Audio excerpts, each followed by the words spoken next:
الذي وفقنا لطاعته. Segala puji bagi Allah Jalla Jalaluh yang memberikan taufik kepada kita untuk taat dan patuh sama Allah.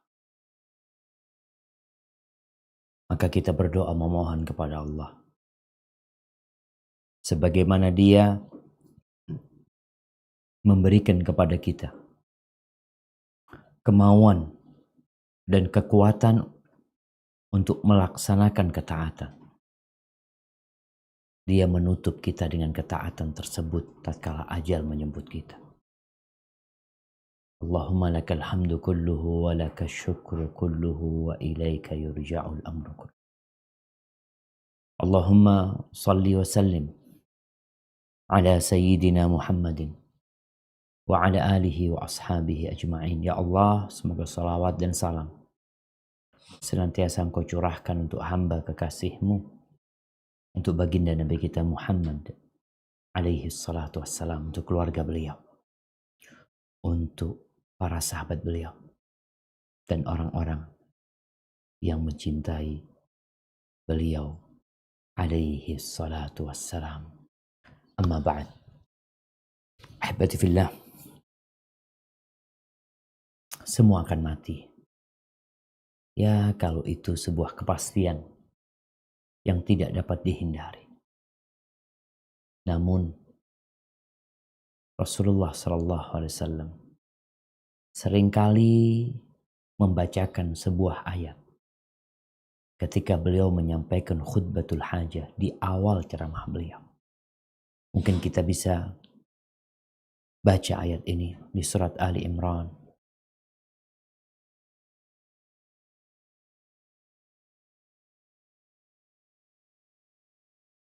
Ayat 102, nam tafadhol dibaca. Di surah Ali Imran ayat 102. Nah. A'udzu billahi minasy syaithanir rajim. Ya ayyuhalladzina amanu haqqa tuqatih wa la tamutunna illa wa antum muslimun. Wahai orang-orang yang beriman, bertakwalah benar-benar takwa.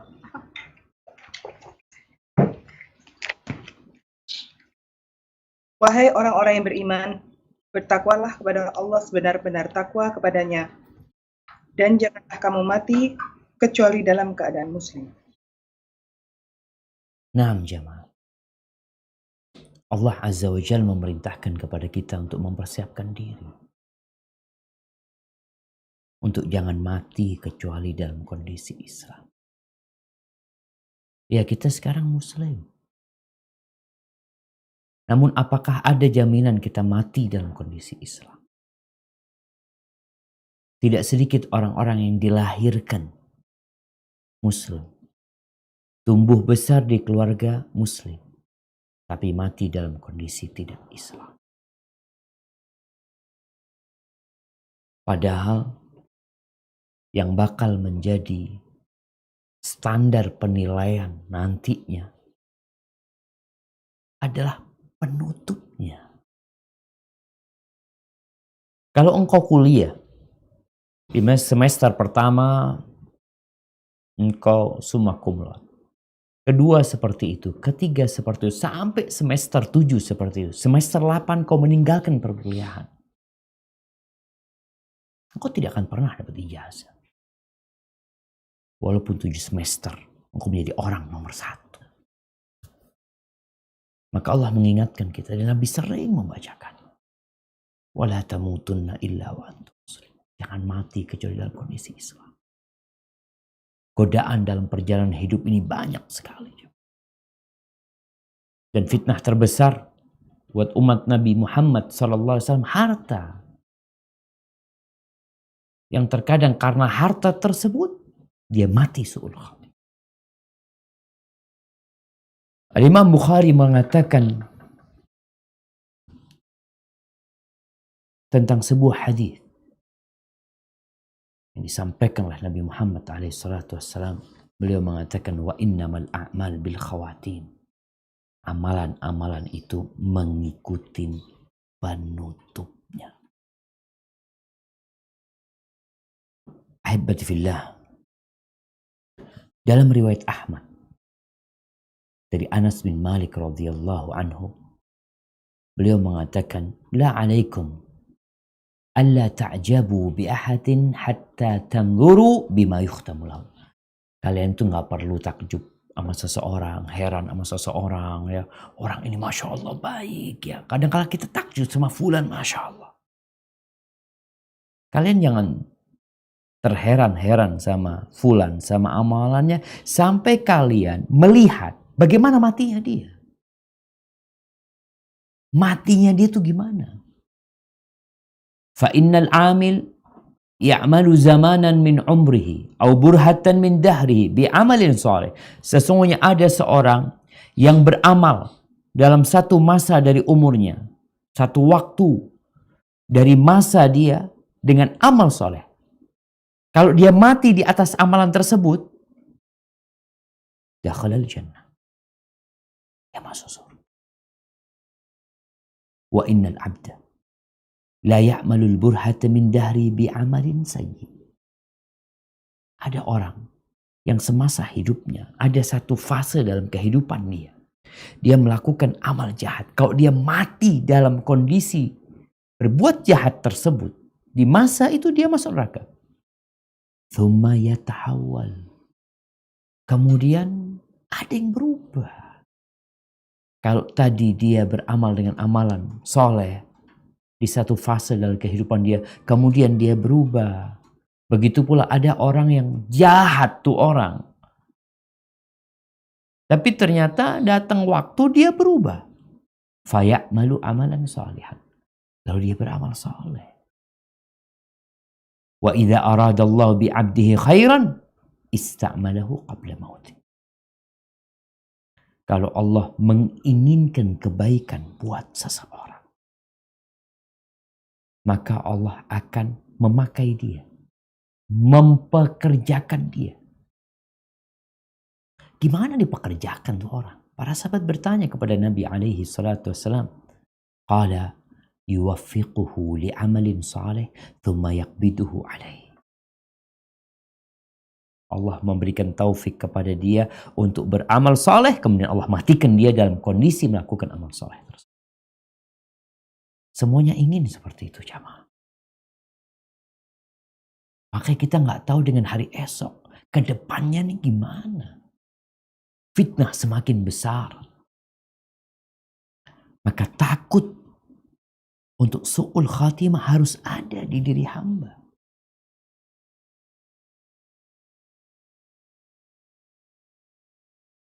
Di masa yang lalu, Rasul SAW menjelaskan bahwa Allah itu telah mengambil 2 genggaman.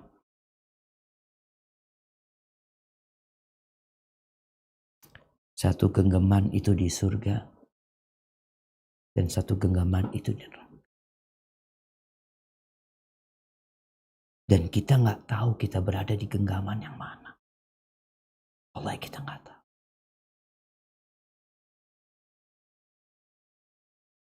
Ada orang yang menangis karena dia ingat dengan neraka. Ada orang yang menangis karena dia mengingat kebesaran Allah Subhanahu wa taala. Ada orang yang menangis karena melihat umat-umat sebelumnya yang dimusnahkan sama Allah Subhanahu wa taala. Tapi ada orang yang menangis karena dia takut dengan catatan hidup dia.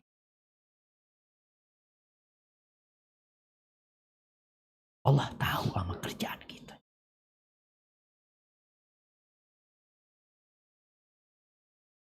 Ahibati fillah.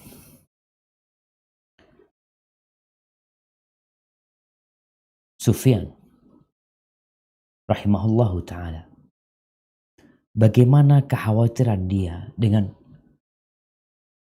pencatatan dia dahulunya dan dengan kelak penutupan hidup dia. Kita ini nggak tahu. Itu adanya di ilmu Allah SWT. Maka terkadang Sufyan itu menangis sambil berkata, akhafu an akuna fi ummil kitab syaqiyan. Aku takut dalam catatan di Lauhul Mahfuz itu aku orang yang sengsara sebenarnya. Aku masuk neraka. Lalu dia menangis. Lalu dia juga berkata, akhafu an uslabal iman indal maut. Aku takut keimananku dicabut ketika mati. Jamaah rahimakumullah. Engkau tahu Sufyan itu kayak apa ibadah. Pernah dia itu sholat di depan Ka'bah. Orang sedang tawaf. Kemudian dia mengangkat kepalanya. Kemudian dia sujud lagi. Lalu ada satu orang yang memperhatikan Sufyan. Dia tawaf. Sampai selesai. Dilihat Sufyan itu belum mengangkat kepalanya dari sujud.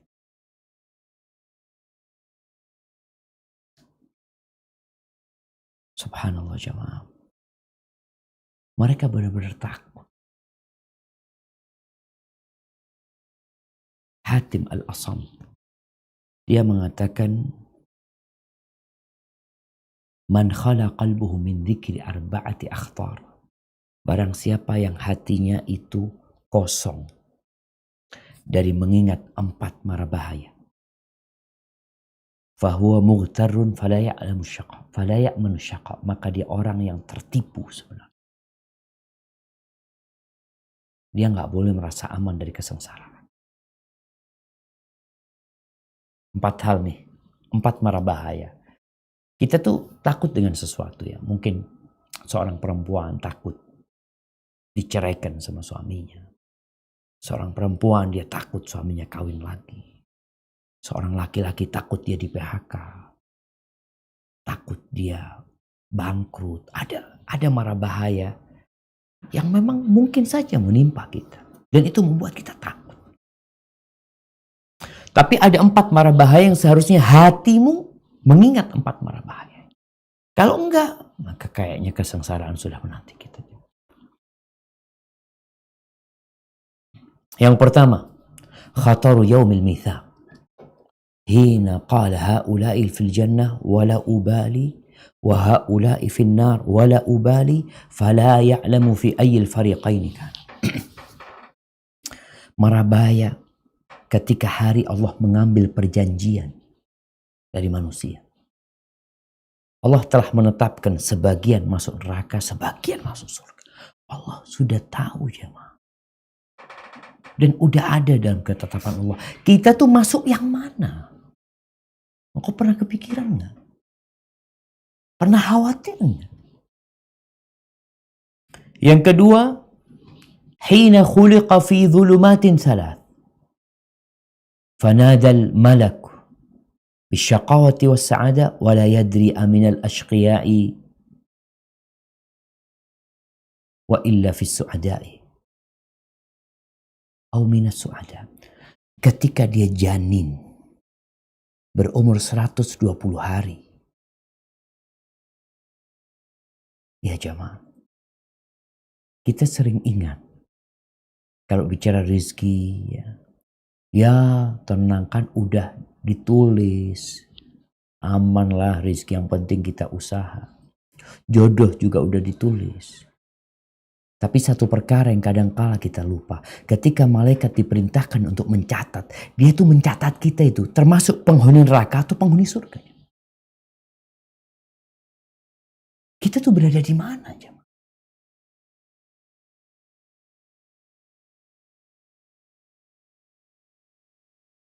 Yang ketiga. Kok kepikiran gak dengan sakaratul maut? Pernah gak kebayang nanti aku matinya gimana? Tatkala dicabut nyawa. Tatkala ruh itu harus lepas dari semua urat-urat yang berada di tubuh kita. Apakah ketika itu engkau mendapatkan kabar gembira dengan keridhaan Allah, atau engkau mendapatkan ancaman Allah SWT? Dan yang keempat, pada hari manusia dibangkitkan. Manusia itu akan berkelompok-kelompok. Engkau termasuk dalam kelompok yang mana nantinya? Jamaah rahimakumullah. Ya, 4 perkara ini mungkin tidak ada dalam catatan hidup kita. Tatkala yang ada dalam benak kita itu memang dunia. Kalau bicara untung rugi, ya kita selalu memikirkan ini peluangnya bagaimana. Kira-kira menguntungkan atau tidak. Ahibbat fillah. Berkaitan dengan kondisi manusia. Yang kadangkala kita ngelihat tuh fulan Ustaz orang baik Ustaz, tapi kok suul khotimah Ustaz ya. Matinya nggak bener ya Ustaz. Yang fulan orang buruk Ustaz. Tapi subhanallah. Matinya taat sama Allah. Entah berapa nyawa yang sudah dia bunuh. Berapa kali dia berzina. Udah kemana-mana dia berbuat dosa. Bahkan mungkin tidak ada satupun dosa kecuali dia sudah kerjakan. Tapi mati husnul khatimah. Ahibati fillah. Seorang mukmin ketika mendengar hadis yang berkaitan dengan takdir Allah SWT, yang kadangkala membuat dia, lu ini kok bisa Ustaz? Orang baik matinya su'ul khatimah, orang buruk matinya husnul khatimah. Al-Imam Bukhari dan Muslim meriwayatkan sebuah cerita di masa Nabi SAW dari Sahal bin Sa'ad As-Sa'idi. Dia mengatakan iltaqan Nabi SAW wal musyrikin fi ba'di maghazi. Pernah Nabi SAW sedang berjumpa dalam satu peperangannya bersama orang-orang musyrikin. Maka mereka pun berperang dengan peperangan yang sengit. Semuanya akhirnya lari ke markasnya masing-masing. Ada satu orang dari satu pasukan umat Islam yang tidak meninggalkan orang-orang musyrikin kecuali dia tebas. Dia ikutin, dia tebas dengan pedang. Orang soleh nih di medan perang jemaah. Maka tatkala itu muncul komentar dari para sahabat Nabi, ma ajza'a ahadun ma ajza'a fulan. Oh, hari ini nggak ada yang berperang seperti fulan nih. Berjuang seperti perjuang fulan nggak ada hari ini, kata dia. Orang baik tuh fulan. Pemberani. Meninggalkan rumahnya. Meninggalkan keluarganya. Meninggalkan hartanya. Berangkat menuju ke medan perang dan dia tidak lari. Bahkan dia mengejar musuh. Menghabisi mereka. Lalu ketika para sahabat menyebutkan gak ada hari ini yang berjuang seperti perjuangan fulan, ya pengorbanan seperti pengorbanannya fulan. Nabi melihat, oh fulan. Apa kata beliau? Ama innahu min ahlin nar. Dia itu penghuni neraka dia. Allah jamaah. Gimana gak takut para sahabat? Ketika ditampakkan kepada mereka orang yang semangat, berjuang, tapi ternyata jadi penghuni neraka. Faqalu ayyuna min ahlil jannah. In kana hadha min ahlina. Terus siapa di antara kita yang masuk surga? Kalau orang kayak gini masuk neraka gitu loh. Orang yang berjuang habis-habisan, mati-matian. Lalu Nabi SAW memberikan informasi kalau dia penghuni neraka. Terus kita nih siapa yang masuk surga? Faqala rajul minal qaum la'attabi'annahu. Maka salah seorang mengatakan, udah aku akan ikutin dia. Ada rahasia nih. Ada sesuatu yang tidak diketahui oleh para sahabat. Yang Nabi dapat wahyu dari Allah Subhanahu wa taala, maka diikutin. Ketika pejuang ini bergerak cepat, maka yang mengikutin bergerak cepat. Kalau lambat, dia ikut lambat. Sampai dia dapatin orang tersebut terluka. Ternyata dia nggak tahan dengan lukanya. Fasta'jal al-maut fawada'a nisaba sayfihi bil ard wa dhubabahu baina thadiyai. Dia pedangnya dia taruh di tanah, ujungnya ditaruh di dadanya, terus dia timpakan dadanya ke pedang tersebut, lalu dia membunuh dirinya. Lalu orang yang ngikutin pejuang itu datang menjumpai Rasulullah SAW. Dia mengatakan, asyhadu annaka Rasulullah. Aku bersaksi kalau engkau adalah utusan Allah. Kenapa, kata dia? Kok kan memang udah bersaksi, artinya dia udah muslim, dia sahabat Nabi. Tapi kenapa kemudian dia memberikan kesaksiannya lagi kepada Nabi SAW? Lalu orang ini bercerita kepada Nabi SAW. Setelah mendengar ceritanya, Nabi kita SAW mengatakan, innar rajula la ya'malu bi'amali ahlil jannah fima yabdu linnas wa innahu lamin ahlin nar. Sesungguhnya ada seseorang yang beramal dengan amalan penghuni surga. Dia melakukan ketaatan, dia orang yang patuh sama Allah, melaksanakan perintah Allah, menjauhi larangannya, yang tampak bagi manusia. Yang tampak bagi manusia. Jadi ini orang kelihatannya baik. Ya memang kan manusia itu tidak dapat menilai orang lain kecuali dengan zahirnya. Ini orang-orang baik.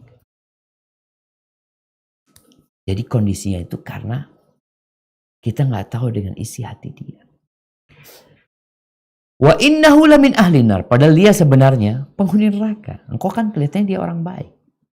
Tapi dia orang jahat sebenarnya. Makanya kadangkala yang namanya pencitraan itu kan orang kelihatan baik sekali. Tapi kita nggak tahu dia itu termasuk penghuni mana. Sebaliknya, wa ya'malu bi amali ahli nar fima yabdu linnas. Ada orang yang beramal dengan amalan penghuni neraka yang terlihat oleh manusia. Kita kutuk kadang-kadang lihat fulan, ya Allah fulan nih na'udzubillah, semua dosa dia kerjakan. Kita tuh nggak tahu dia di malam hari ngapain. Apa aja mungkin dia punya amalan-amalan tersembunyi yang kita tidak melihat. Padahal dia termasuk penghuni surga. Kapan diketahui? Ketika kematian tiba. Ya rahimakumullah. Jadi kalau bicara amalan yang kita kerjakan tuh harus ikhlas, harus benar untuk Allah Subhanahu wa taala. Kalau enggak, yang terjadi di akhir hayat akan nampak siapa kita yang sebenarnya. Tentunya orang-orang yang benar-benar lillahi ta'ala, bukan dalam pandangan manusia ya. Kita tahu sama diri kita. Antum jamaah tahu sama diri antum. Anti tahu sama diri anti. Orang memuji anti. Orang mengatakan orang baik. Masya Allah, mungkin pujian sanjungan diberikan kepada kita. Orang tuh gak tahu siapa kita sebenarnya. Yang nampak buat mereka kita orang baik. Tapi kalau engkau benar-benar baik, maka ketahuilah Allah tuh maha mulia. Allah tuh maha pemaaf sebenarnya. Allah Azza wa Jal berfirman di surat Ibrahim ayat 27. Di surat Ibrahim ayat 27.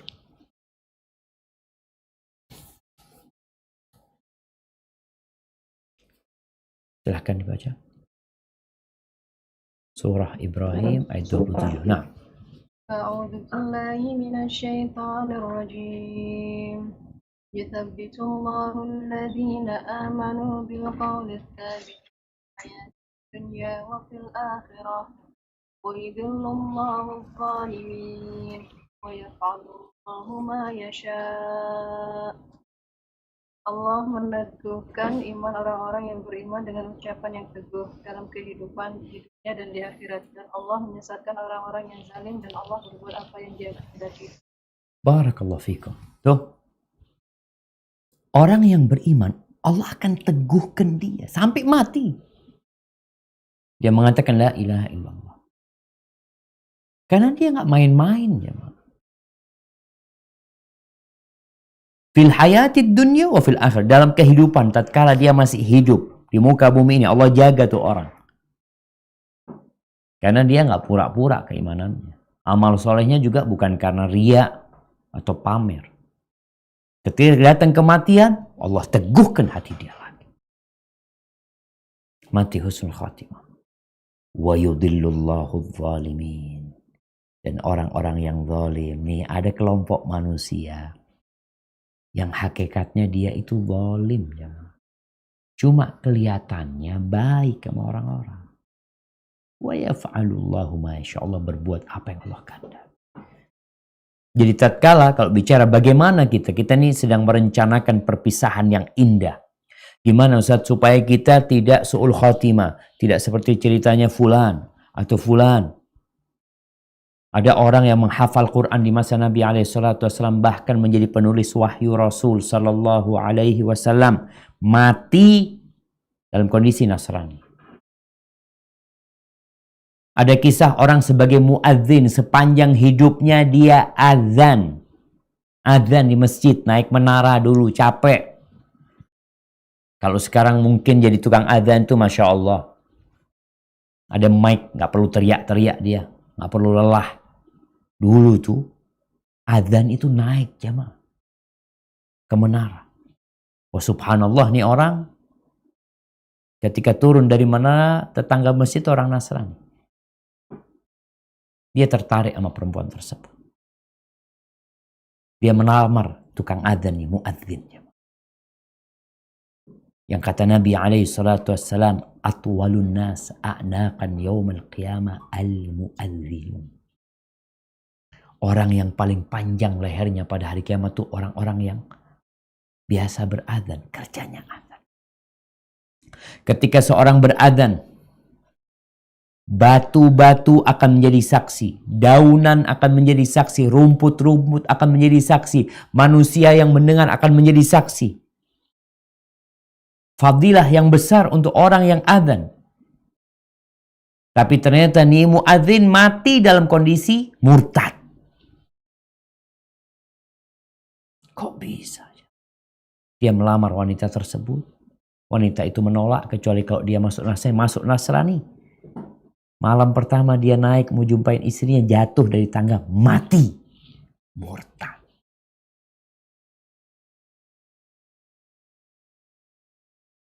Jadi kalau kita rencana, ya kita rencana jadi orang baik, mati husnul khatimah. Maka yang harus engkau pedulikan adalah hatimu. Benar enggak engkau beriman? Apa sih ambisimu? Ya Allah, Allahumma lakal hamdu kullu.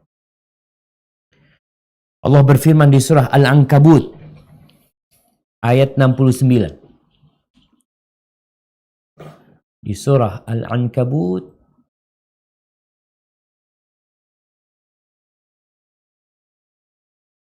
ayat 69.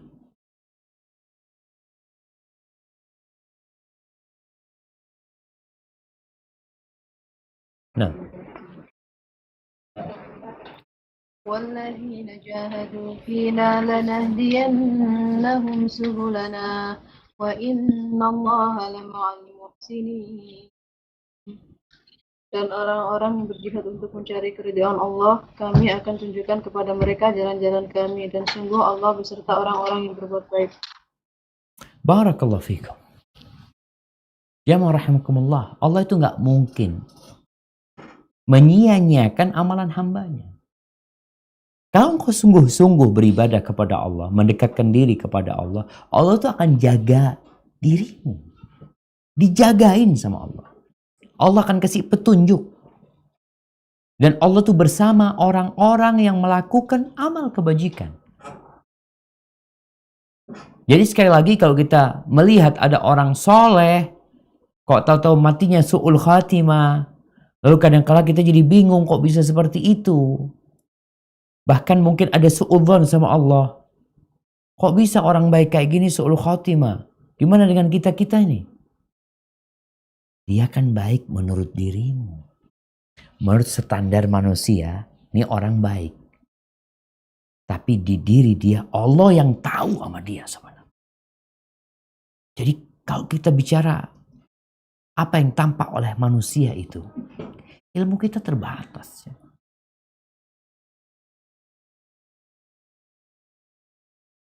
Abdul Aziz bin Abi Ruwad, dia bercerita nih dari kalangan salafus saleh. Dia mengatakan, hadartu rajulan indal maut yulaqan asyhadah. Aku pernah menghadiri seorang yang sedang nazak mau mati.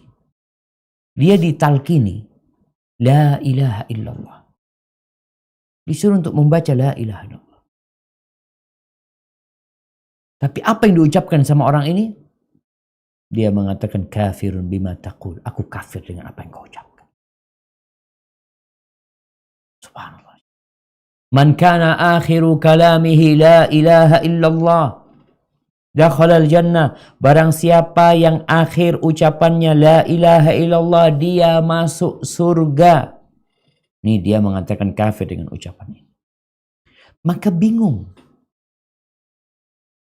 Abdul Aziz bin Abi Ruwad ini bingung dengan kondisi ini. Kelihatannya orang baik nih. Fasa'altu anhu. Lalu dia tanya, kok bisa orang ini mengatakan tadi kafir dengan la ilaha illallah? Maka dikasih tahu, dia itu sebenarnya pemakai. Kalau dulu itu mudminu khamrin. Orang suka minum khamr, pencandu. Ini orang kadang-kala pemakai narkoba. Kita lihat jamaah. Negeri kita nih, di Indonesia ya. Kadang-kala ada artis yang kelihatannya baik, ini, itu. Kita rasa Masya Allah public figure. Ternyata ketangkep dia, nyabu. Padahal yang tampak buat kita, dia orang baik. Tapi di balik itu ada yang dia kerjakan yang orang lain nggak tahu. Ada public figure mungkin yang menjadi pelacur prostitusi online yang kadang-kala orang mengatakan suka sodako, dia suka berbagi ini itu. Oh nggak tahu di balik itu apa yang dia kerjakan.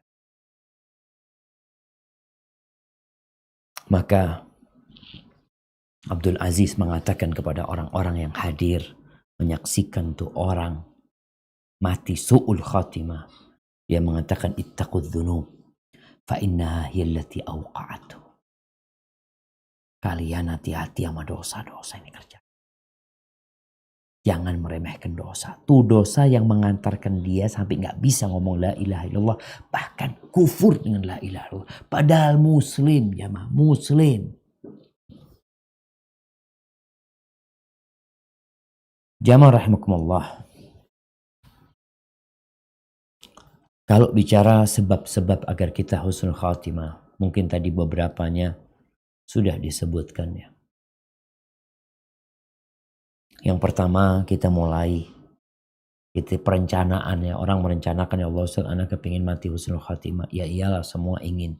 Tapi harus ada yang kita lakukan. Orang kalau rencana mau menikah. Ini sekarang musim kawin mungkin. Mau menikah. Dia ingin pernikahan dia tuh mewah. Dia ingin mengundang 1.000 orang. Dia akan merencanakan. Kalau uang dia gak cukup, dia akan menabung. Kalau dia sudah tentukan tanggalnya, dia akan cari gedung. Gedung yang mampu menampung 1.000 orang lebih. Kalau dia ingin memberikan makanan yang enak, dia akan cari tukang masak yang paling hebat. Ada perencanaan. Yang pertama harus engkau lakukan,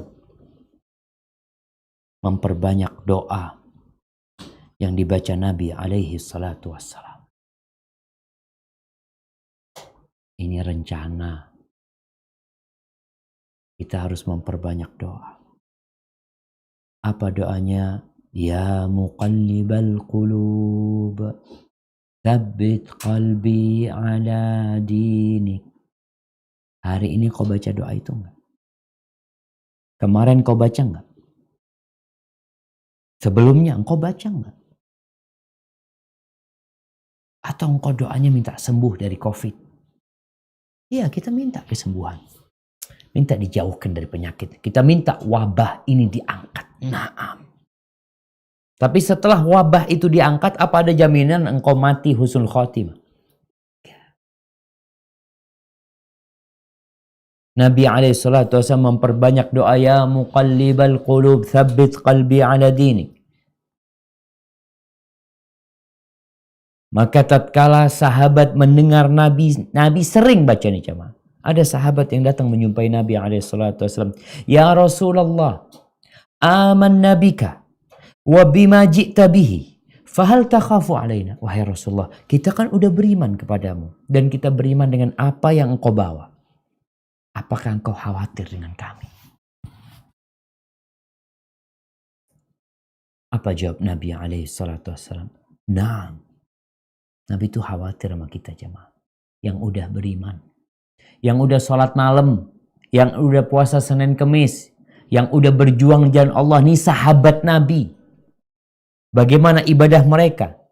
Nabi aja masih khawatir sama mereka. Apa kata Nabi SAW? Innal quluba baina usbu'aini min asabi'illah yuqallibuha kaifa yasha. Sesungguhnya hati itu berada di antara dua jemari Allah.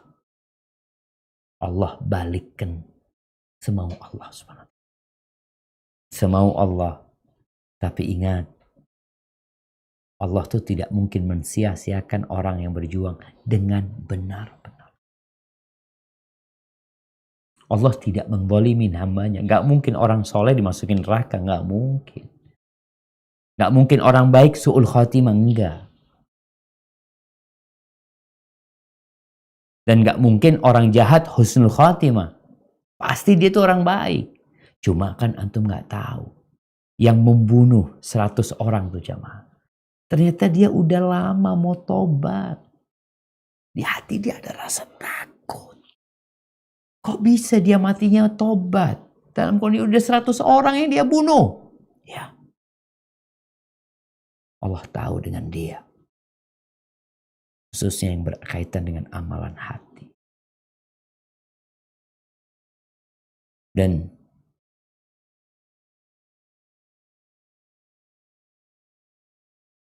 di antara doa Nabi SAW,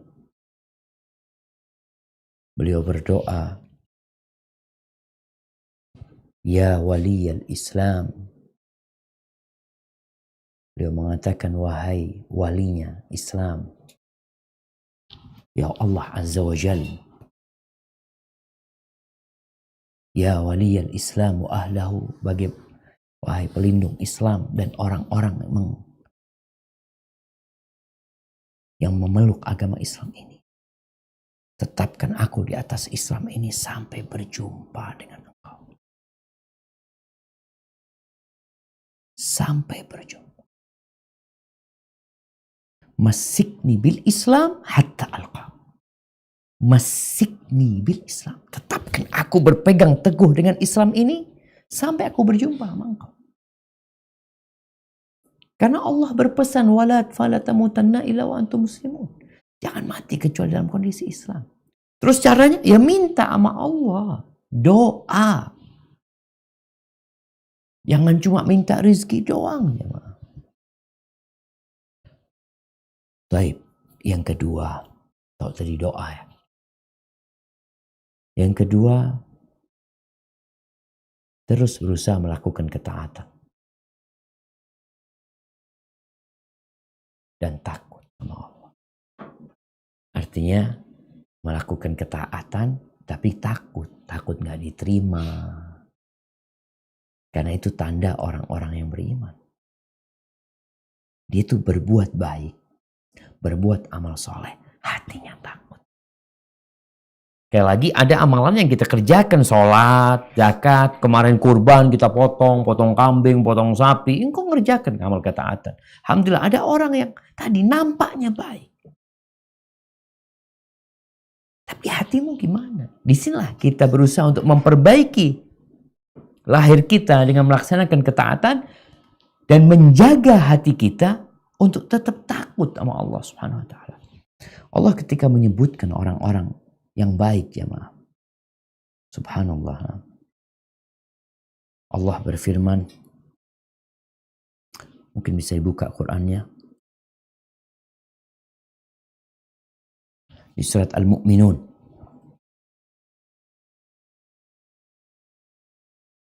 Coba dibuka surat Al-Mu'minun ayat 57 sampai 61. Surat Al-Mu'minun ayat 57 sampai 61. Tafadhal. Nah. A'udzu billahi minasyaitonir rajim. Innahum min khasyati rabbihim walladzina hum biayati rabbihim yu'minun. والذين هم بربهم لا يشركون والذين يؤتون ما آتوا وقلوبهم وجلة أنهم إلى ربهم والذين يؤتون ما آتوا وقلوبهم وجلة أنهم إلى ربهم راجعون أولئك يسارعون في الخيرات وهم لها سابقون. Sungguh orang-orang yang karena takut azab Tuhannya mereka sangat berhati-hati, dan mereka yang beriman dengan tanda-tanda kekuasaan Tuhannya, dan mereka yang tidak mempersekutukan Tuhannya, dan mereka yang memberikan apa yang mereka berikan sedekah dengan hati penuh rasa takut karena mereka tahu bahwa sesungguhnya mereka akan kembali kepada Tuhannya. Mereka itu bersegera dalam kebaikan-kebaikan dan merekalah orang-orang yang lebih dahulu memperolehnya. Barakallahu fikum. Di sini Allah menjelaskan tentang hati, ya. Mereka takut, ada rasa takut sama Allah di hati mereka. Mereka percaya, mereka tidak menyekutukan Allah. Walladzina yu'tuna ma atau. Dan mereka adalah orang-orang yang memberikan apa yang mereka berikan. Ketika ayat ini turun, Aisyah itu bertanya kepada Nabi SAW. Jadi kalau kita bicara bahasa Arabnya, mereka ini orang-orang yang melakukan perbuatan-perbuatan. Memberikan sesuatu yang mereka bisa berikan. Tapi hatinya takut. Karena mereka akan dikembalikan kepada Allah SWT. Maka Aisyah bertanya, ya Rasulullah, yang dimaksud dengan ayat ini, apakah orang yang berzina, orang yang mencuri, lalu dia takut nanti akan kembali kepada Allah dan diadab sama Allah SWT? Ternyata jawab Nabi SAW, beliau mengatakan, la yabnata siddiq. Bukan itu maksudnya. Bukan, wahai putri as-siddiq. Walakinnahu rajul yusalli wa yatasaddaq wa yakhafu an la yutaqabbala minhu. Tapi dia adalah orang yang sholat, orang yang bersedekah. Dia takut tidak diterima. Jadi kalau engkau ingin husnul khatimah, maka hendaklah engkau berbuat amal ketaatan tapi hatinya takut. Takut nggak diterima. Berharap iya, tapi engkau harus takut. Ini yang pertama. Melakukan ketaatan dan takut. Takut kepada Allah, takut nggak diterima. Yang kedua, hindari perbuatan dosa. Ada dosa yang jadi kebiasaan akhirnya. Walaupun kalau engkau mengatakan dosa itu dosa kecil, ya. Al-ma'siyatu baridul kufur. Kemaksiatan itu mengantarkan kepada kekufuran. Tadi kita cerita tukang adzan. Kok bisa ya? Su'ul khatimah. Bahkan mati dalam kondisi murtad. mungkin ada dosa-dosa yang dikerjakan. Maka hindari dosa. Karena ada orang yang berbuat dosa, lalu dia berencana untuk tobat. Nanti gampang. Tapi semua ingin bertobat. Tapi yang ditakutkan, engkau gak sempat tobat nanti. Yang ketiga, punya amal soleh yang disembunyikan. Ini yang pernah kita singgung dalam beberapa kajian. Nabi SAW berpesan, liyakun li ahadikum khib'un min amalin soleh. Hendaklah seseorang di antara kalian itu memiliki simpanan amal soleh. Kita perlu mempunyai rahasia antara kita sama Allah. Rahasia. Kita kan kadang-kala nyampaikan kepada seseorang, ya, dia tahu amal rahasia kita. Kan ketahuan sama dia. Tapi engkau kalau bisa punya amal soleh, yang gak ada yang tahu.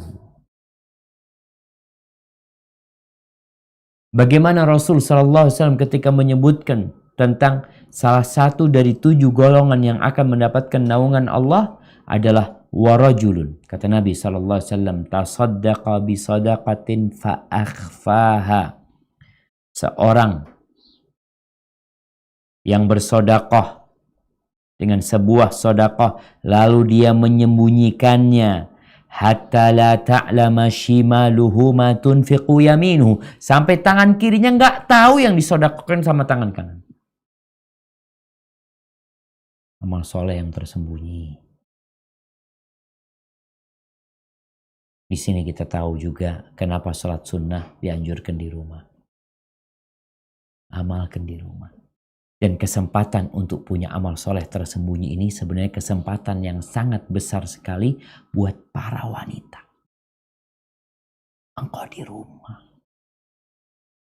Laki-laki berangkat ke masjid semua pada tahu. Sholat tahiyatul masjid semua pada ngeliat. Tapi engkau di rumahmu. Engkau sholat qobliyah, sholat duha 8 rakaat, 10 rakaat. Nggak ada tetangga yang tahu. Kecuali engkau posting. Engkau ngaji di rumah 1 juz, nggak ada yang tahu. Makanya kalau ada program-program one day one juz yang harus dilaporkan, ya mungkin untuk pembelajaran boleh-boleh aja. Tapi engkau harus punya. Engkau laporkan 1 juz padahal yang kau baca 3 juz. Ini yang disembunyikan. Apalagi yang bisa lakukan wanita di rumahnya. Berzikir, ya Allahu Akbar. Ya. Ada banyak amalan tersembunyi. Bicara sedekah juga jamaah. Berkaitan dengan harta. Kalau bisa engkau punya amalan. Gak ada yang tahu. Ketika ada minta transfer nih, ada kita mau bantu ini itu. Transfer sudah selesai. Walaupun konfirmasi dia nggak kenal sama kita, hanya sekedar kita memberitahu. Kemudian yang keempat, jangan menunda-nunda taubat. At-taswif min junudi iblis. Menunda-nunda taubat itu, ucapan nanti itu termasuk pasukan iblis. Yang paling dahsyat menggoda manusia. Na'udzubillah, kemudian dia mati su'ul khatimah. Kemudian jamaah perbaiki batinmu sebagaimana engkau memperbaiki lahirmu. Perbaiki batinmu sebagaimana engkau memperbaiki lahirmu. Karena jangan sampai kita cuma baik kelihatan orang. Kita itu Masya Allah jemaah, kalau sama penampilannya Masya Allah. Makanya kalau kita kadang-kala ngeliat ya, seorang emak-emak, ibu-ibu, pakai baju bagus, ini itu, macam-macam. Tapi apakah fisik dia yang di dalam baju itu bagus? Belum tentu. Kadang-kala dia menyembunyikan di balik baju itu sesuatu yang tidak baik. Bagaimana di balik kulit dia? Bagaimana hati dia? Rasul SAW mengatakan, ala inna fil jasadi mudghah. Di jasad manusia itu ada segumpal daging. Idza salahat salaha sairu jasad. Kalau tuh daging baik, insya Allah semua jadi baik. Wa idza fasadat, tapi kalau rusak, ya tergantung tingkat kerusakannya, maka seluruh tubuhnya jadi rusak. Ala wahiyal qalb. Segumpal daging itu adalah hati, jantung kita. Nah, kalau bicara itu tadi bagaimana supaya husnul khatimah, dan itu yang terpenting buat kita, jemaah. Yang terpenting buat kita. Kalau mungkin ada orang yang berpikiran tentang tanda-tanda, Ustaz. Gimana tanda-tanda? Tanda-tanda itu orang lain yang lihat. Kita kan fulan mati, alhamdulillah fulan mati. Dalam kondisi mengatakan la ilaha illallah, alhamdulillah, ini tandanya kita buat dia ya husnul khatimah insyaallah. Tapi bagaimana engkau bisa mengatakan la ilaha illallah ketika mati? Ini yang kita usahakan, yang kita rencanakan. Ya tentunya tadi dengan sebab-sebab yang sudah kita sampaikan. Ada tanda orang mati bi'irqil jabin, kata Nabi SAW, ma'utul mu'min bi'irqil jabin. Di antara tanda husnul khatimah itu orang mukmin mati dengan ada keringat di dahinya, cabut nyawa. Kemudian mati hari Jumat katanya. Tapi hadis itu diperselisihkan oleh para ulama, sebagian mendhaifkan hadis tersebut. Mati berkaitan dengan hari. Jangan berpikir setiap orang yang mati hari Jumat, oh husnul khatimah, ya ada harapan mati di hari baik. Jangan sampai engkau rencana mati hari Jumat, bunuh diri hari Jumat. Oh ini husnul khatimah Ustaz, matinya hari Jumat. Matinya gimana? Bunuh diri dia. Apakah dikatakan husnul khatimah? La. Mama dia bunuh diri mengatakan la ilaha illallah. Tidak. Maka perlu diperhatikan juga tentang bagaimana prosesnya ini. Dan matinya gimana? Yang mungkin orang lain yang tahu dengan kematian kita nantinya. Kemudian orang yang mati di medan perang. Tapi kita juga tahu ya. Jangan sampai kelihatannya mati di medan perang. Tapi dia gimana? Sampai ketika para sahabat Nabi lagi istirahat dari satu peperangan. Tahu-tahu ada budak Nabi atau mantan budak Nabi alaihissalam yang terkena panah mati. Lalu sahabat mengatakan hani'an lahu bisyahada. Oh selamat, mati syahid nih orang. Iya. Itu kan pandangan kita dia mati syahid. Yang kita tahu mati syahid itu dengan awal tetesan darahnya diampuni. Dimasukkan ke surga Allah SWT.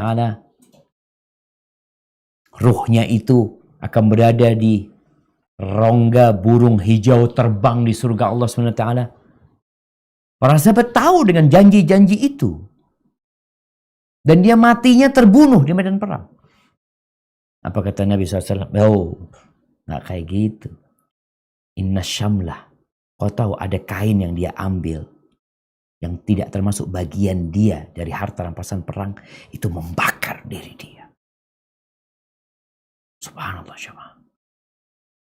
Matinya baik. Artinya matinya dalam kondisi peperangan.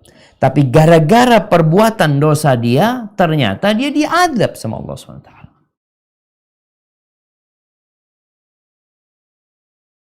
Kemudian ya mati yang terkena taun, wabah, yang kita juga itu tanda-tanda mati syahid, orang yang mati sakit perut, orang yang mati tenggelam. Itu masuk syahid fisabilillah. Tapi tetap juga amalan menjadi penentu. Kalau itu kan kelihatannya buat kita, ya udah kita hukumin seperti itu. Tapi tatkala ternyata Nabi alaihissalatu memberikan informasi lain, maka kita harus takut dan berhati-hati.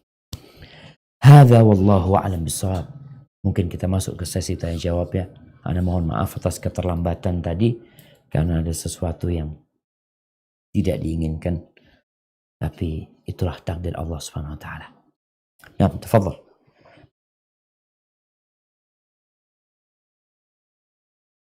Assalamualaikum warahmatullahi wabarakatuh, Ustaz. Dari Sydney. Waalaikumsalam warahmatullahi wabarakatuh. Nah, silakan.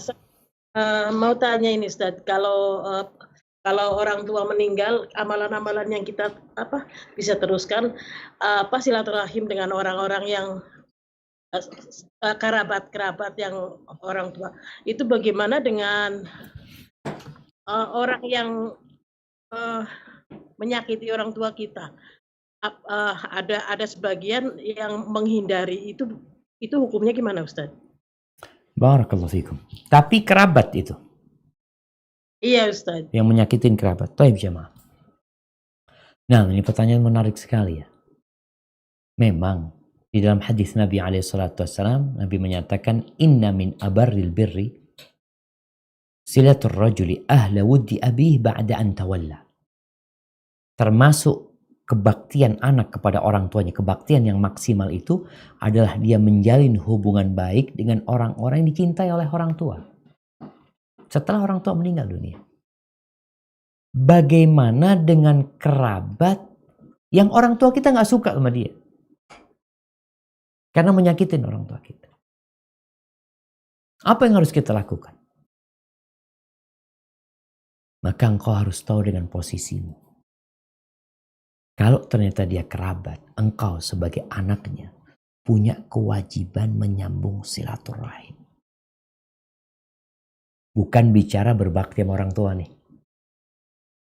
Tapi bagaimana engkau menyambung silaturahim dengan mereka. Yang kita tahu, yang disebut al-wasil, orang yang pandai menyambung rahim, yang akan mendapatkan banyak karunia dari Allah Subhanahu wa taala, laisa bil mukafi. Bukan orang yang bales-balesan. Jadi hubungan udah baik dia bales-balesan, enggak, memang udah baik, udah nyambung. Tapi yang disebut orang yang menyambung rahim adalah alladzi idza quti'at rahimuhu wasalaha. Yang kalau rahimnya diputuskan, dia menyambungnya. Maka kalau tadi dikatakan mungkin tidak termasuk dari menyambung orang-orang yang dicintai oleh orang tua kita, tapi engkau punya kewajiban bersilaturahim sama mereka. Maka tidak perlu berpikir tadi, oh ini orang pernah nyakitin orang tua. Iya, dia pernah menyakitin orang tua. Sekarang apa yang harus kau lakukan? Bagaimana kau menyambung rahim yang dulu terputus. Semoga itu menjadi amal solehmu dan semoga orang tua mendapatkan balasannya. Hadza wallahu a'lam bissawab.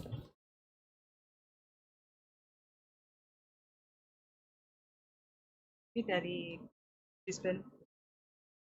Assalamualaikum Ustadz. Ini sedikit di luar konteks tentang imunisasi untuk COVID trial itu di Indonesia. Ada public figure seorang muslim yang disegani mengatakan bahwa kalau kita ikut imunisasi untuk COVID ini yang sedang jadi pandemi adalah perbuatan jihad. Bagaimana itu Pak Ustadz? Perbuatan jihad gimana maksudnya?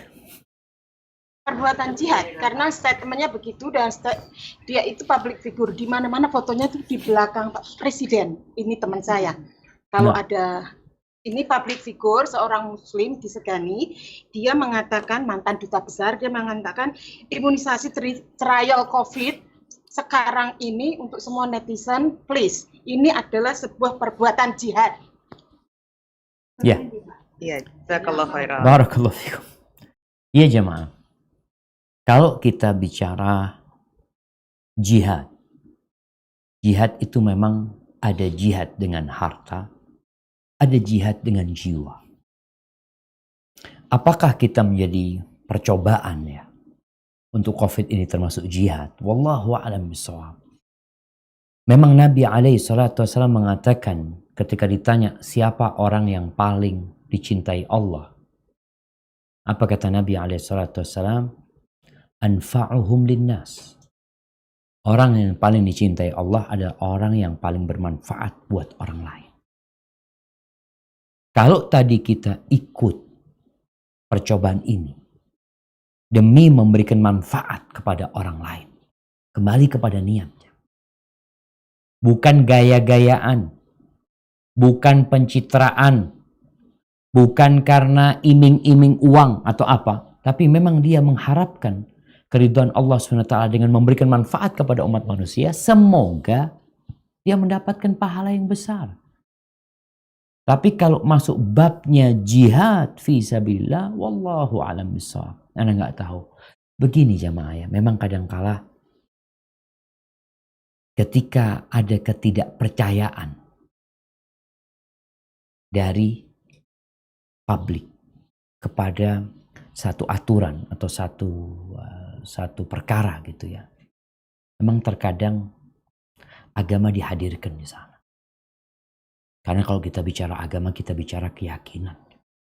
Nah, jadi kalau kita bicara agama kita, ya tetap harus ada keikhlasan yang dilakukan oleh hamba. Jadi bukan sekedar dia nyoba itu, kemudian dia masuk jihad fisabilillah, wallahu alam bissawab. Ana nggak tahu kalau ditanya, wallahu alam. Tapi kalau dengan catatan tadi, semoga dia akan mendapatkan pahala dari Allah Subhanahu wa taala. Dan ini juga apa istilahnya, tatawu ya, bagi yang mau gitu, bagi yang mau. Dan mungkin orang-orang yang memang sudah, ya mungkin dikatakan dia sudah nggak produktif ya, dia mau mencoba dirinya, semoga dia bisa jadi memberikan manfaat. Sekarang Anda nggak ada manfaatnya buat orang ya, sehingga dia yang maju untuk itu, semoga dia dapat balasan dari Allah SWT.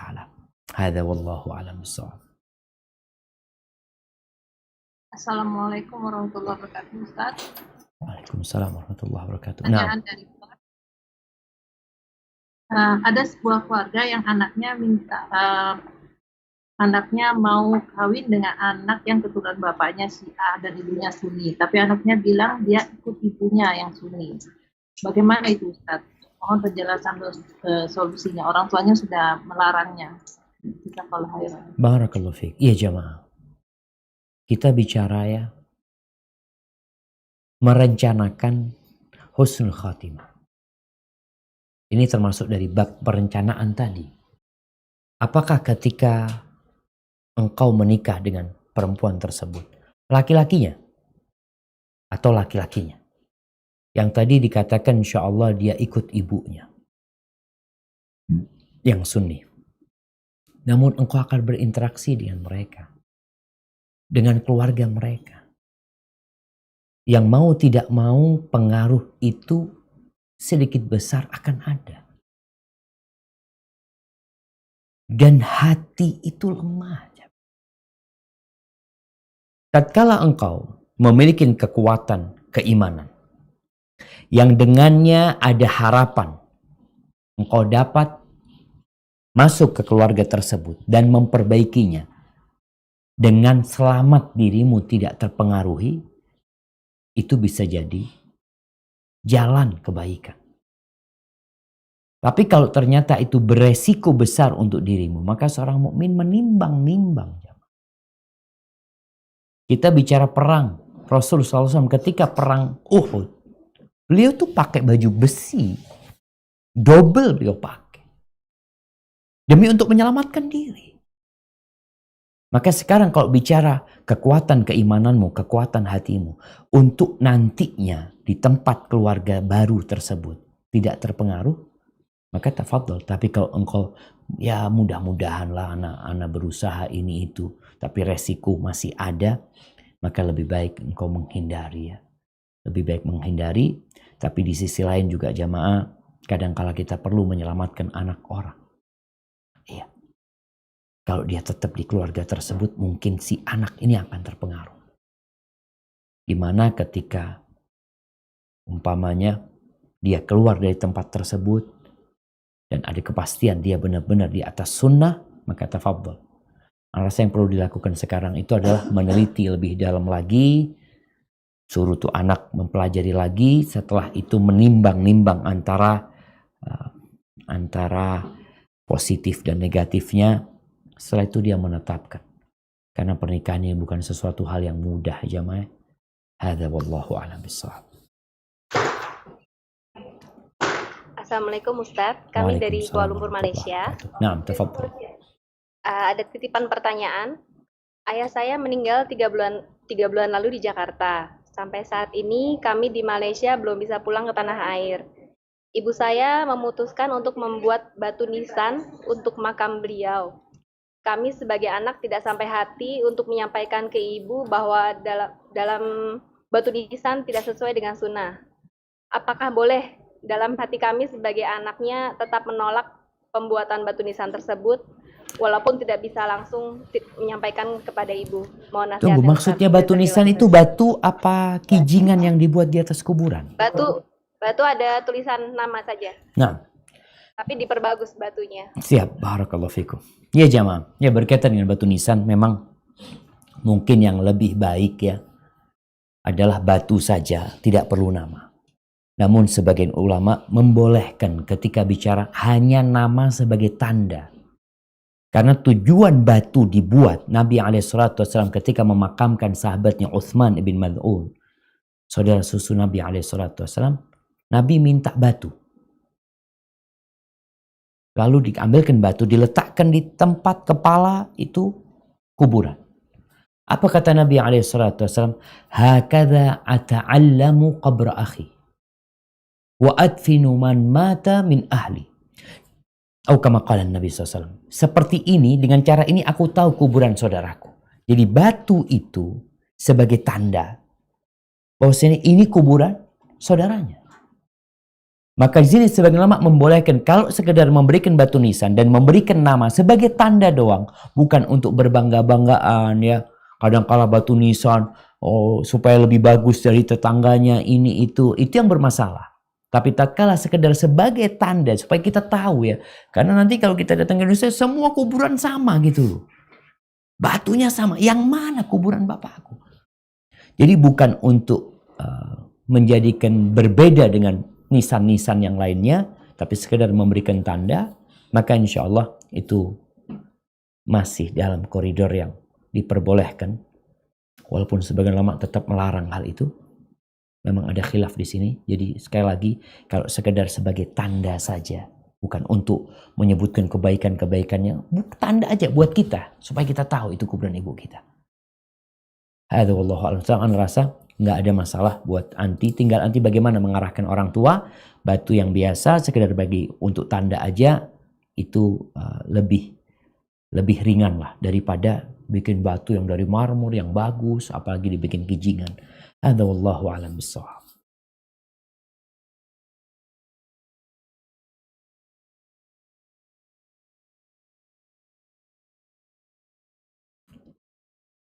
Assalamualaikum Ustaz. Waalaikumsalam warahmatullahi wabarakatuh.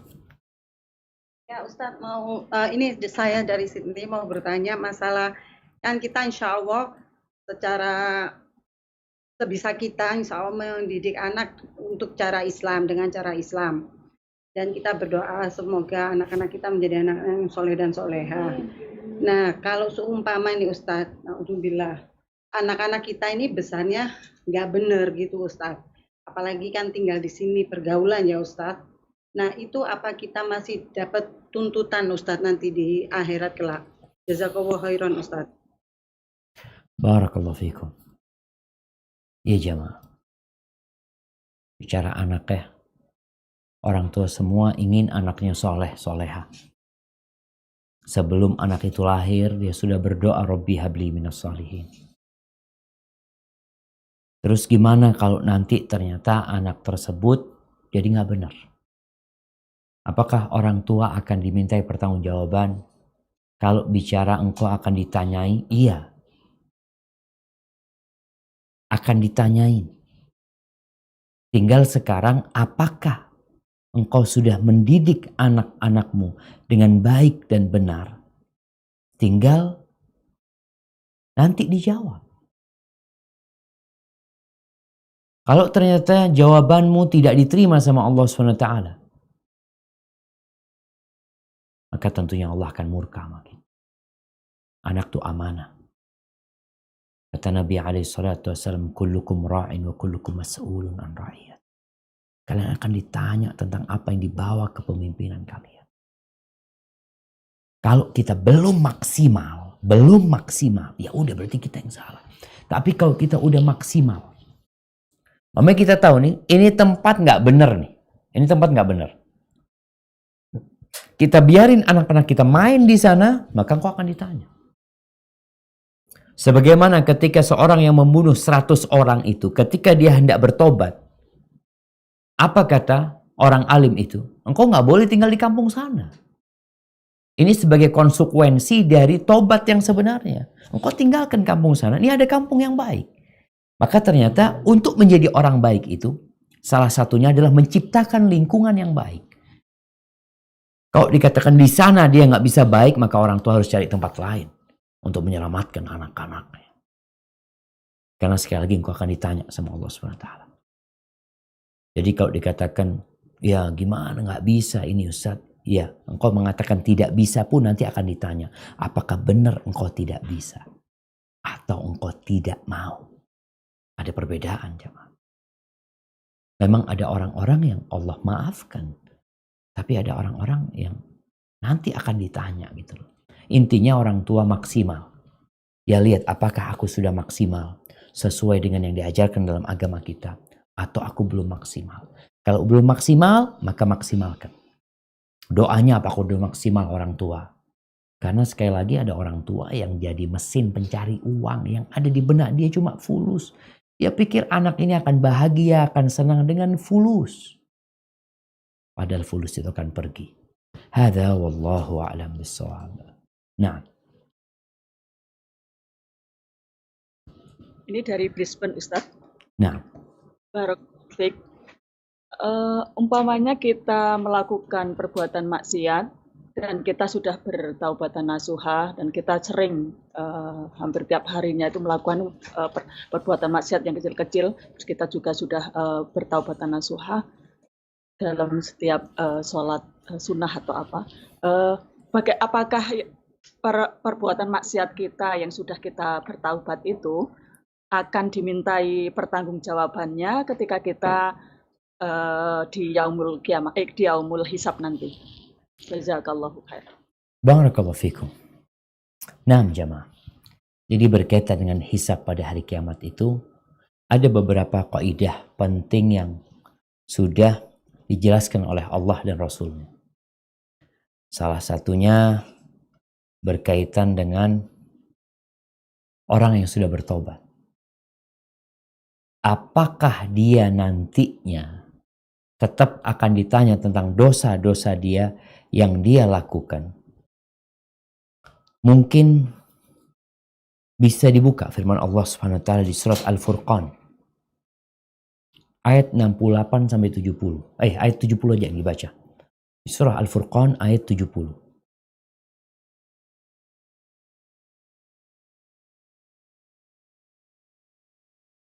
Nah, surat Al-Furqan ayat 70.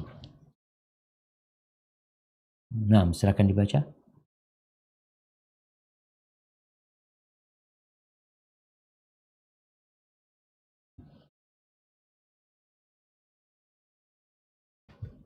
Tafadhali.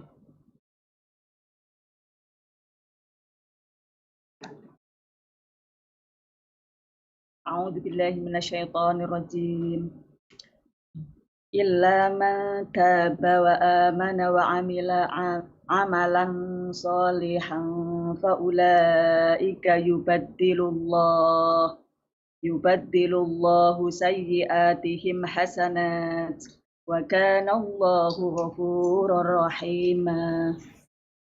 Kecuali orang-orang yang bertobat dan beriman dan mengerjakan kebajikan, maka kejahatan mereka diganti Allah dengan kebaikan. Allah Maha Pengampun, Maha Penyayang.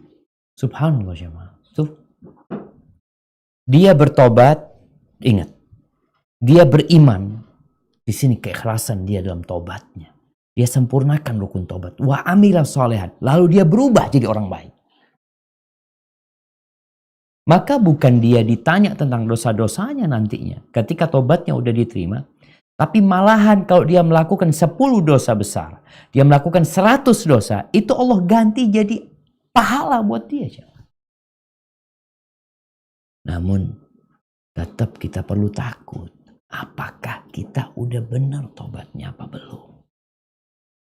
Yang dia lakukan seorang hamba itu, tadi dia berusaha terus beramal soleh, memperbaiki niatnya. Dia takut gak diterima sama Allah SWT. Nanti kalau di hari kiamat ternyata dia benar-benar bertobat kepada Allah, jangan takut tentang dosamu, itu diganti. Asalkan taubatnya taubatan nasuha. Hadza wallahu a'lam bissawab. Nah. Assalamualaikum Ustaz, pertanyaan dari Pak.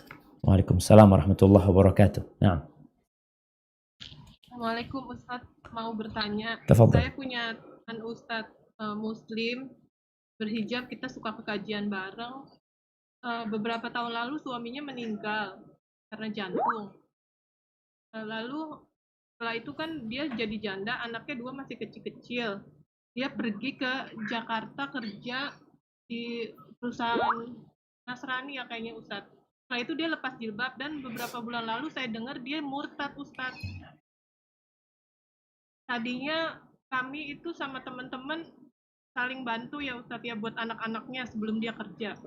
Sampai sekarang juga kadang-kadang kita masih bantu anak-anaknya, tapi karena dengar murtad dia sama anak-anaknya itu gimana ya Ustadz ya? Jadi masih boleh membantu anak-anaknya, tapi anak-anaknya juga jadi masuk Nasrani juga sama dia.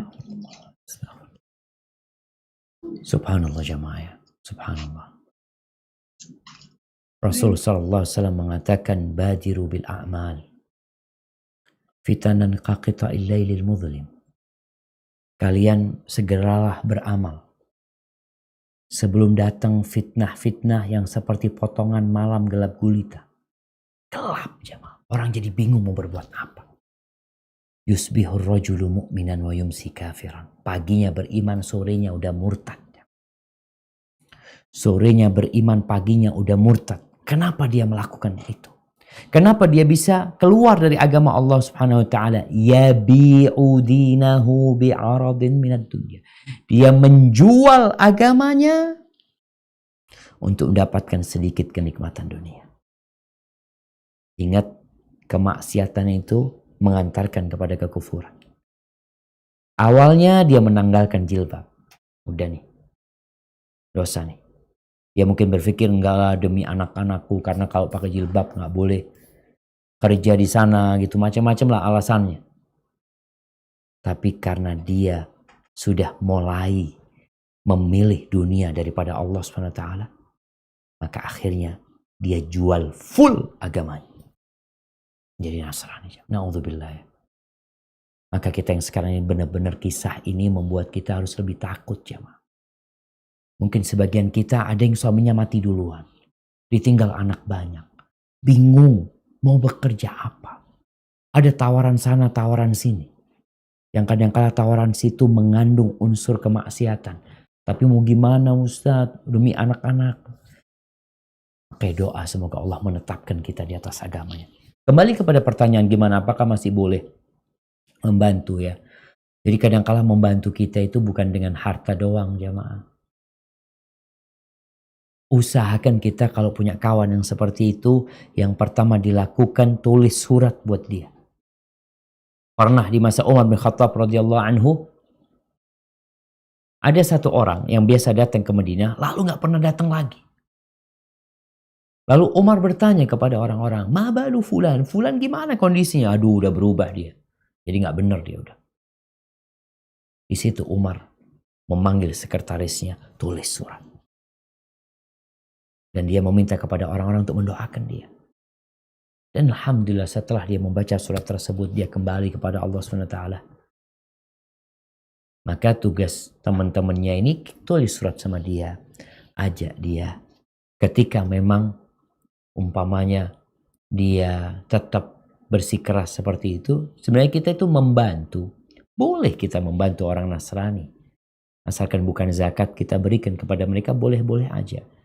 Tapi bagaimana pemberian kita itu seharusnya menjaga keimanan dia. Kalau ternyata pemberian kita membuat dia malah menjadi Nasrani, itu berat. Maka kita bisa mengatakan, udahlah engkau kembali kepada Allah SWT.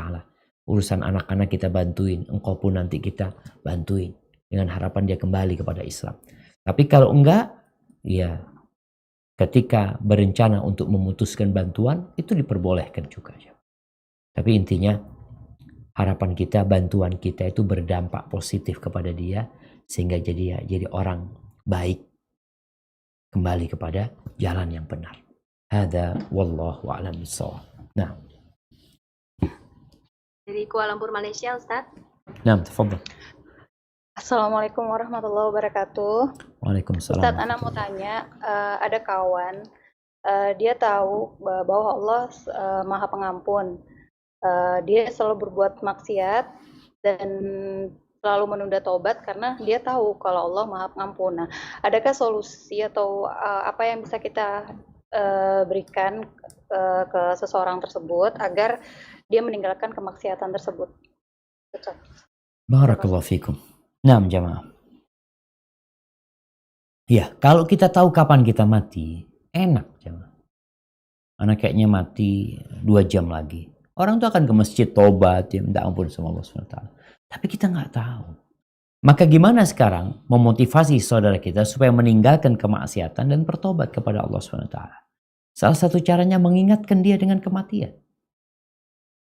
Kasih kabar dia, fulan mati nih. Dalam kondisi seperti ini. Tunjukkan kepada dia. Bahwasanya kematian itu tidak kenal waktu, masa, kondisi orang tersebut. Bawa dia ziarah kubur. Tunjukkan nih fulan mati. Belum bertobat. Dan dia kepingin tobat sebenarnya. Nih fulan mati. Mengingat akhirat ini salah satu motivasi hamba untuk berhenti berbuat dosa. Maka nasihat ana, coba ingatkan dia kematian ya. Dengan cara tadi, kirim share video mungkin ya. Orang-orang yang mati dalam kondisi berbuat maksiat, nanti ajak dia untuk ziarah kubur ya. Insya Allah dengan cara seperti itu, semoga dia berhenti berbuat dosa dan mensegerakan taubatnya. Hadza wallahu a'lam bishawab.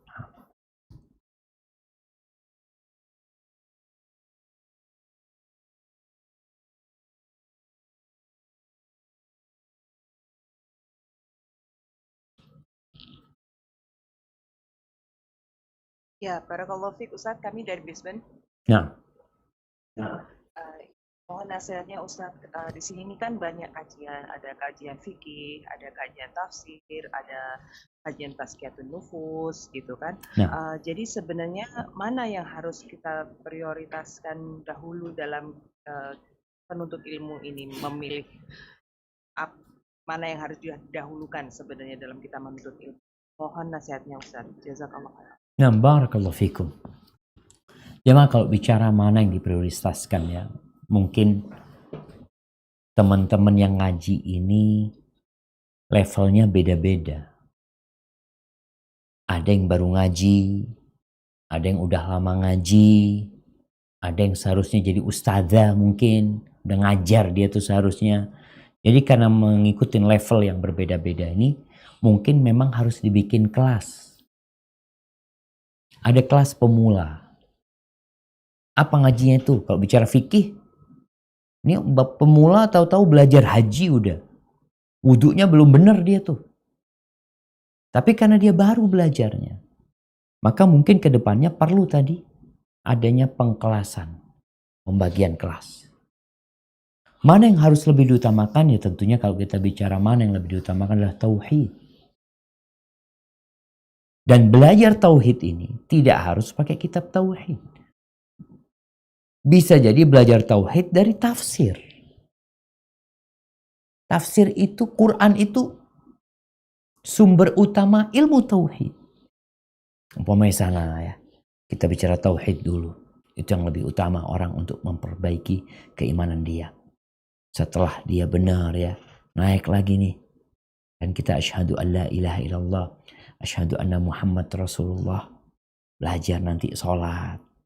Sholatnya dibenerin. Cuma kadang-kala ada orang, kita sholatnya benerin. Cuma kita ini juga pedagang. Kita kepingin ilmu dagang. Sehingga dia mau gak mau harus bercabang. Sholatnya dibenerin tapi dia dagangnya juga sesuai dengan syariat. Jadi kalau bicara ilmu itu, tadi memang ada tahapan-tahapannya. Yang pertama adalah bagaimana memperbaiki keimanan kita, keyakinan kita, yang berkaitan dengan rukun iman ya. Kemudian setelah itu berkaitan dengan rukun Islam kita juga harus kita perbaikin. Setelah itu naik untuk memperbaiki semua ilmu yang kita perlukan.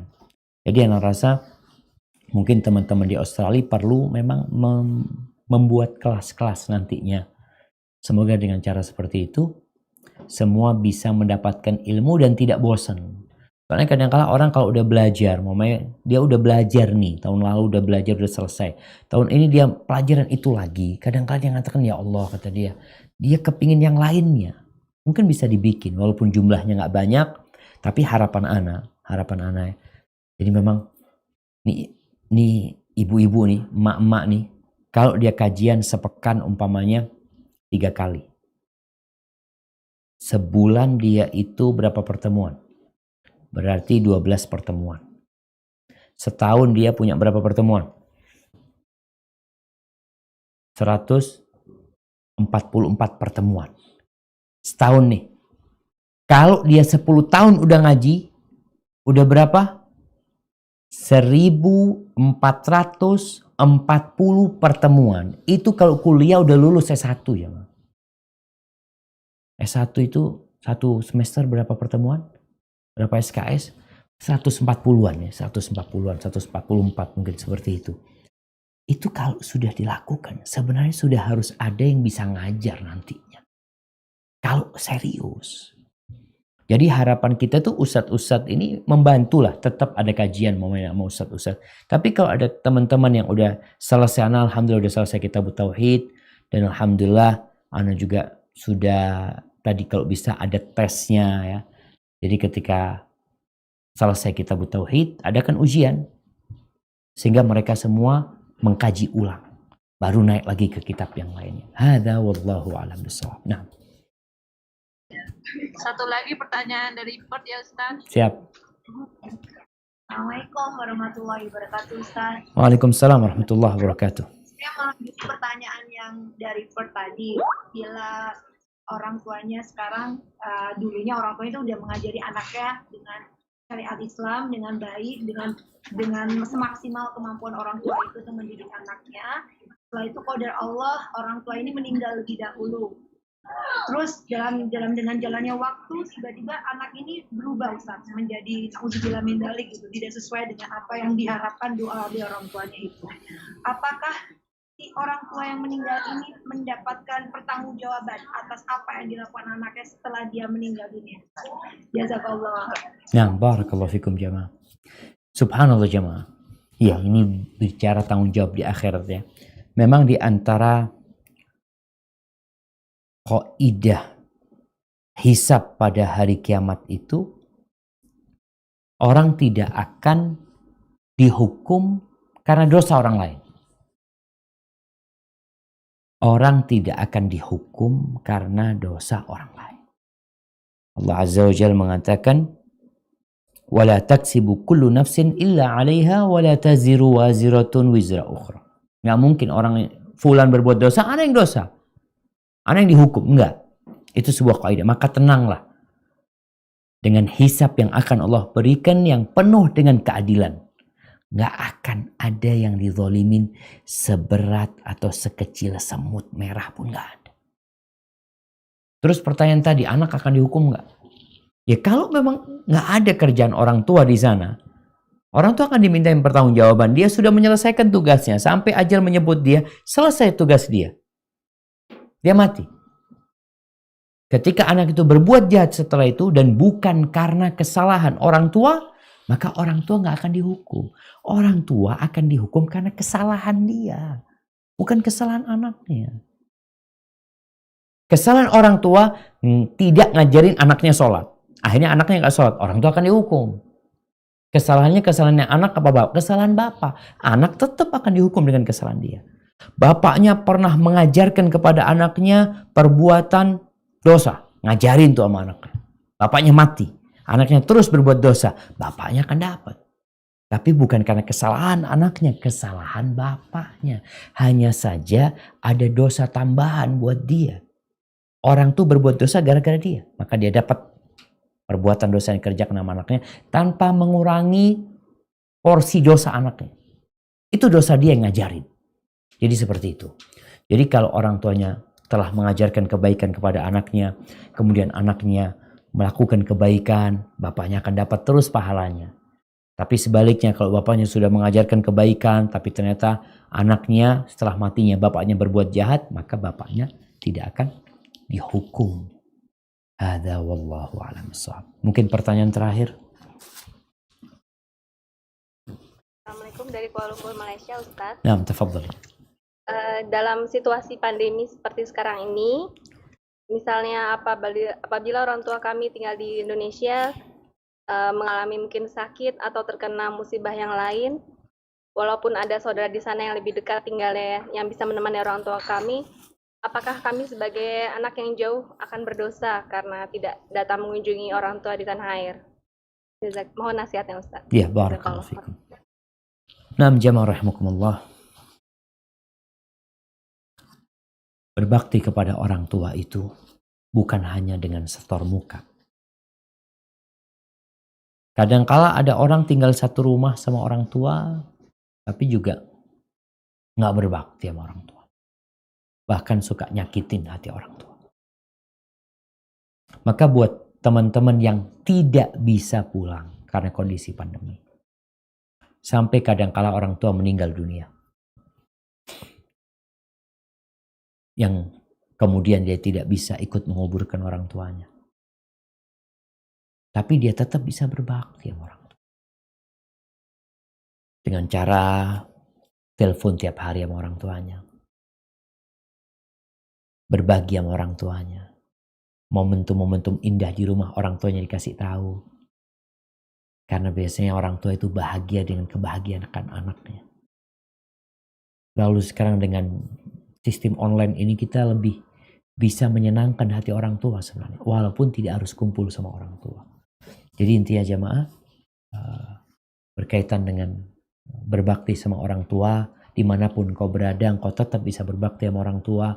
Kalau mungkin engkau dekat doanya 10 kali, karena engkau jauh bikin doa buat orang tua 20 kali, 30 kali. Jadi semakin banyak doamu untuk menutupin kekuranganmu tidak bisa berkumpul sama orang tua. Mungkin tadi pertanyaan yang berkaitan dengan memberikan batu nisan ya. Sekali lagi berkaitan dengan batu nisan tersebut. Batu nisan itu tanda. Cuma kan yang jadi masalah tentang penulisan nama. Jumhur ulama memakruhkan hal itu. Tadi yang sampaikan ada yang memperbolehkan, di antaranya adalah Al-Imam Abu Hanifah atau mazhab Hanafi, ketika hanya memberikan nama saja sebagai tanda, bukan untuk lain-lainnya. Jadi mungkin bisa diarahkan orang tuanya bagaimana mereka tetap menghormatin yang meninggal dunia tanpa kita melanggar aturan Allah SWT. Baik. Tadi udah terakhir, sekarang hampir terakhir. Iya, satu lagi Ustadz, iya. Sydney Ustadz, beneran terakhir ini Ustadz. Nah. Assalamualaikum Ustadz, mohon penjelasannya yang lebih gampang dimengerti tentang surat Al-Baqarah ayat 7 dan 8 Ustadz. Jazakallah khairan. Al-Baqarah ayat 7 dan 8. Kita ini mau bicara tafsir sekarang jamaah.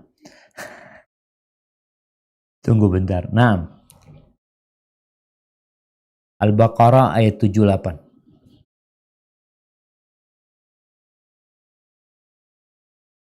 Kayaknya ini bukan 78. Ayat 7 itu berkaitan dengan orang-orang kafir. Ayat 8 itu berkaitan dengan orang-orang munafik. Artinya kalau ayat 7 dengan ayat 6. Mana yang tanya? Baik. Oke. Ya, 6, 7 boleh, Ustaz. Iya. Berkaitan dengan orang-orang kafir jamaah. Allah mengatakan innal ladzina kafaru. Coba dibaca ayatnya. Supaya yang tanya itu tahu dengan ayatnya. Tafadhali, dibaca. Bismillahirrahmanirrahim. Innal ladzina kafaru sawa'un 'alaihim a'anzartahum am lam tunzirhum la yu'minun. ختم الله على قلوبهم وعلى سمعهم وعلى أبصارهم غشاوة ولهم عذاب عظيم.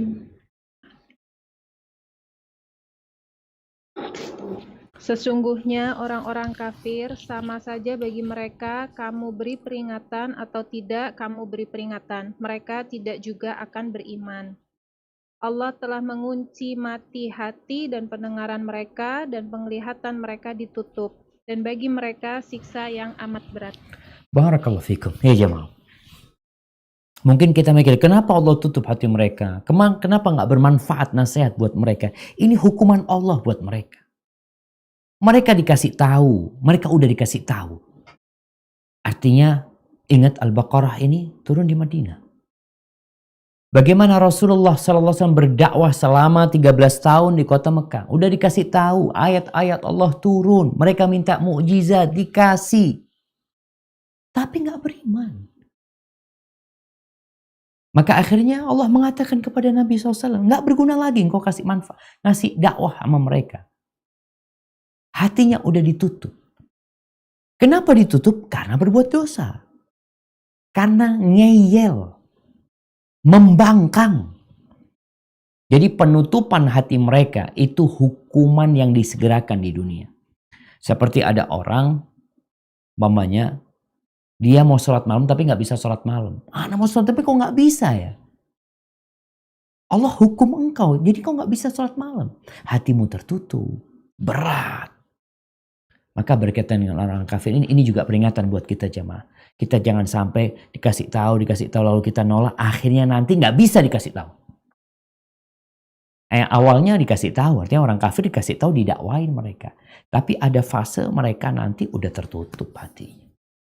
Bagaimana seperti Abu Jahal, Abu Lahab, nggak berguna lagi. Maka ini maksudnya, jadi sejatinya orang-orang kafir pun kita diperintahkan untuk mendakwain mereka. Itu dakwah Nabi SAW, bertahun-tahun beliau berdakwah. Namun Allah memberikan penjelasan kepada Nabi SAW bahwasanya ada manusia-manusia yang sudah nggak bisa lagi dikasih tahu karena hati mereka tertutup ya. Kependengaran mereka yang seharusnya bisa dengar, dapat manfaat, penglihatan mereka pun ya ada penutupnya. Mereka akan mendapatkan adab nanti di akhirat, tapi di dunia adab yang berat buat mereka. Nasihat nggak masuk lagi sama mereka. Seperti itu. Hadza wallahu a'lam bishawab. Sampai berjumpa kembali. Kurang lebihnya mohon maaf. Subhanakallahumma wa bihamdika asyhadu an la ilaha illa anta astaghfiruka wa atubu ilaik. Wassalamualaikum warahmatullahi wabarakatuh.